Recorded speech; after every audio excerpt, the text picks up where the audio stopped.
I'd like to welcome you to the Farmington Municipal School District.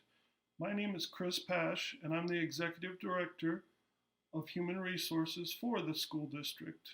This is New Employee Training. I'd also like to introduce you to the Farmington Way. This is the why, how, and what of the way we do things in Farmington Municipal Schools.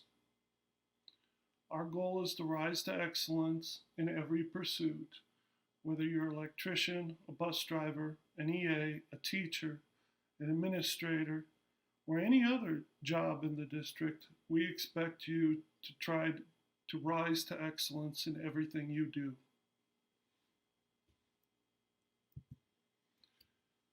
This isn't the only required video that we will ask you to watch. There are also these other ones that are required. You'll receive an email informing you how to watch these videos and a timeline for you to do that.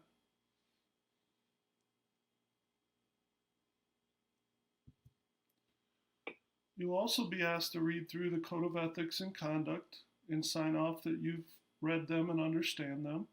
I ask you to read this part of the Code of Ethics with a special emphasis on the part in red at the bottom.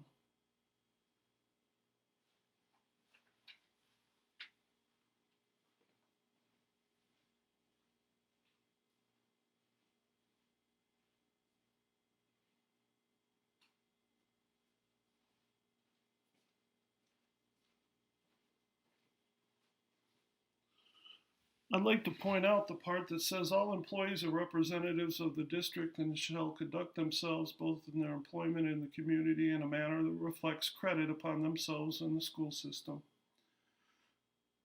When you're employed by a school system, you automatically get an adjective attached to your name that that person works for the schools. And there's an expectation by the community that you are going to represent the schools in a positive manner. So please keep that in mind at all times, that once you join our team and are part of our team, that's the expectation. Some phone numbers HR can help you with if you need to talk to the EEOC coordinator or the employee assistance coordinator. That would be me, Chris Pash, the Executive Director of Human Resources. How do you get paid? Options for payroll are direct deposit or a pay card. We highly discourage a pay card. Everyone should have direct deposit. This is 2020. The first check received by an employee is always real. The reason we do that is it's very hard to get money back if we send it to the wrong place. You can get your pay stubs through Employee Online. We have a typical substance and tobacco use policy. We also screen our bus drivers as part of that policy.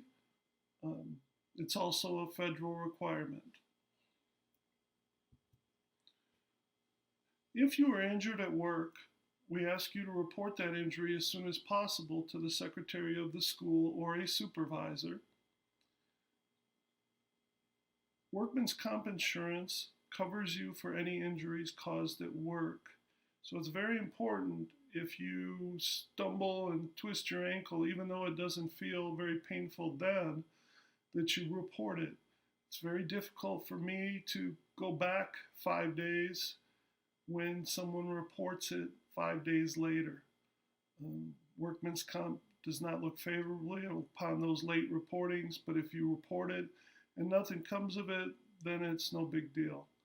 But if you don't report it and something comes of it, then it may turn into a big deal. Every employee must have a background check and a proper license. If you're an employee who needs a license and you don't have it within 60 days of employment, you'll be placed on sub-pay. Under sexual harassment for students, there's a code of conduct in the student handbooks, and for adults, it's in the board policy and the code of ethics. Please remember, if you don't feel comfortable or you observe something you think is inappropriate, you are required to report it. If it doesn't feel right or seems strange to you, report it. Your job is not to investigate, it's to report.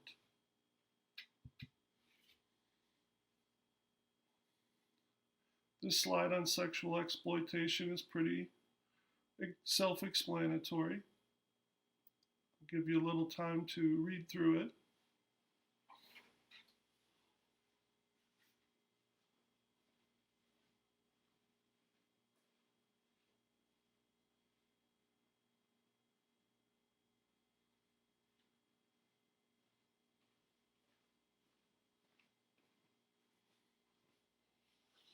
At this point, I want to remind you, if you do have any questions about anything in this, you can always email me at cpash@fms.k12.nm.us.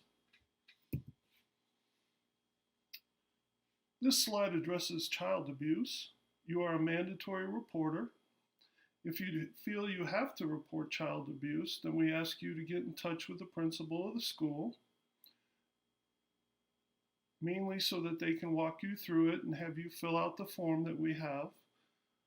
The other reason is that CYFD often will show up the next day and want to talk to whoever reported it, and we have no idea that someone reported it. If you need help in reporting it, as I said, contact your administration. They'll be happy to walk you through it. This is a school safety video presented by Farmington Police to talk about some of the things we do to make sure that you're safe and students are safe at school.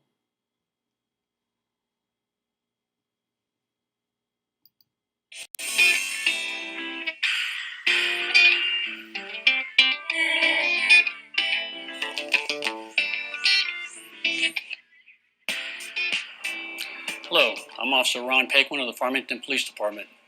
The Farmington Police Department, in cooperation with the Farmington Municipal Schools, is putting together this training so that you may know what to do in case of an urgent matter either on or near a school premises. We're going to start today with what's called a preventative lockdown. Each teacher, no matter what school you're at, now has a standardized card that's issued so that you know what to do to refer to in an event of a preventative lockdown. The first item on the agenda is to stop teaching. All students and staff must come inside. So if you're outside with your students on the playground, they need to be brought back inside the buildings. You must take accountability. All students, staff, parents, any visitors must be accounted for. You must complete and send your emergency report, otherwise known as a CAN report, and we'll be discussing that later. You must lock your classroom doors, close all the windows to the school, so this would prevent anybody coming from the outside to gain access to the school. No one comes in or out. Continue to teach and be attentive to the announcements from the office. Do not respond to bells or fire alarms. Remain vigilant and listen for further instructions that'll be coming from your school administrators. Remain in a sheltered location until it's canceled or all clear is given, and be ready to transition to either an emergency lockdown or an evacuation. The preventative lockdown is put in place when an issue is off the school property and we are trying to keep it from entering into the school. Okay, session 2 today is on emergency lockdowns. Remembering back to preventative lockdowns, you can move into an evacuation or emergency lockdown at any time. An emergency lockdown is put into place when the event or significant activity regarding public safety is now on school campus or inside the school. This is a heightened issue, and therefore we now make sure that our doors are closed and locked, our windows are closed and locked, our window shades are down, our door covers are down so that it prevents anybody from being able to see inside the classroom. No one comes in or out. You do not respond to any bells or fire alarms unless directed to do so by your administration. Again, You must complete an emergency report to your office staff so that as police officers are responding and fire department is responding, we will know who's here and who's not on premises. So you must make your CAN report or your emergency report to the office staff. Be prepared to evacuate the building if called for by administrative staff. If someone knocks on your classroom door, you do not open the door. If the police come to your room, we will knock on the door, we will announce ourselves, and we will slide identification under the door so that you will know that it is us. Make sure your students are placed in a safe location so that they cannot be seen from inside or outside the building, and everybody must remain quiet. If you have any questions, refer back to the cards that you were issued as a school staff member by the Farmington Municipal Schools. Hi, I'm Officer Chris Chavez with the Farmington Police Department, and I will be discussing the evacuation process. In the event of a fire or other emergency evacuation, please take accountability of all students prior to evacuating.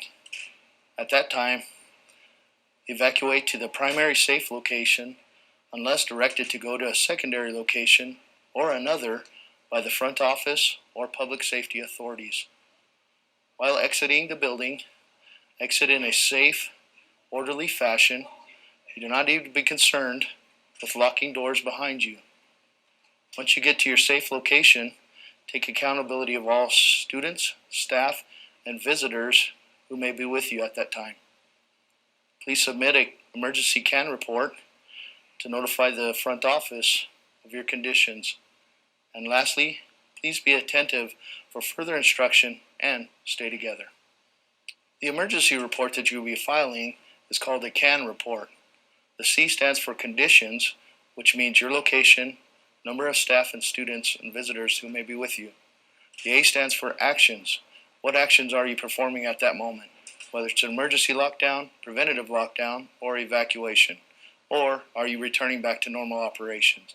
And the N stands for needs. Whether you need medical needs, bathroom facility needs, or other medical needs. As you can see from our previous sessions, by myself and Officer Chavez, everything we've explained to you so far on preventative lockdowns, emergency lockdowns, and evacuations, and the CAN report all refer back to the issued cards that you were given by the school administration when you were brought on board in your particular school. Please refer back to those cards for any details that may be necessary. If you have any questions, contact your school resource officer or your school administrator, and we'll be able to give you the answers that you need. If you lose your cards, please see your school administrator to get it replaced, as these cards become important for the information that's contained on them.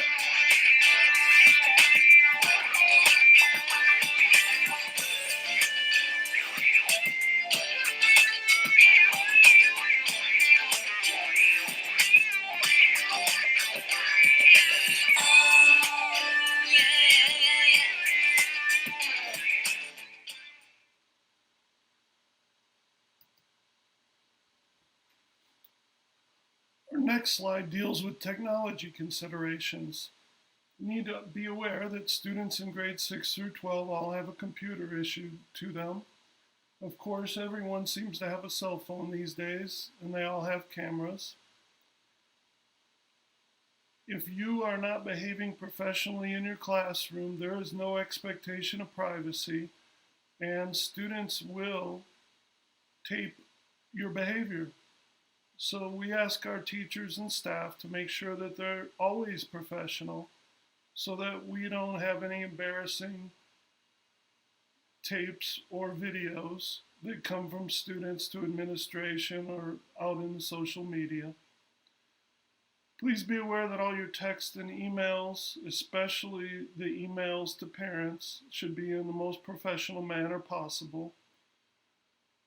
Also be aware that cyberbullying goes on and we need to do our best to help stop it. If a student reports to you that they are being cyberbullied and shows you their phone, please report it immediately to administration. Also be aware of social media. Try to remember that you represent the schools and that people know that you represent the schools, so be careful of what you post on social media. Other board policies involve no appropriate behavior with students or peers, no meeting students socially. That does not mean your kids cannot have other kids over to your house. Your kids deserve to have friends. It just means that as a member of our team, an employee, you should not be meeting with students on your own for any reason. If you are arrested, please report it to a supervisor. It doesn't mean you're guilty, but we would like to know before we have to answer questions about it with the media. Please report all outside employment to a supervisor. We have a form for you to do this. And if you're ever in need of assistance because of drug or alcohol abuse, please contact me or your supervisor so that we can direct you in the right path to get some help.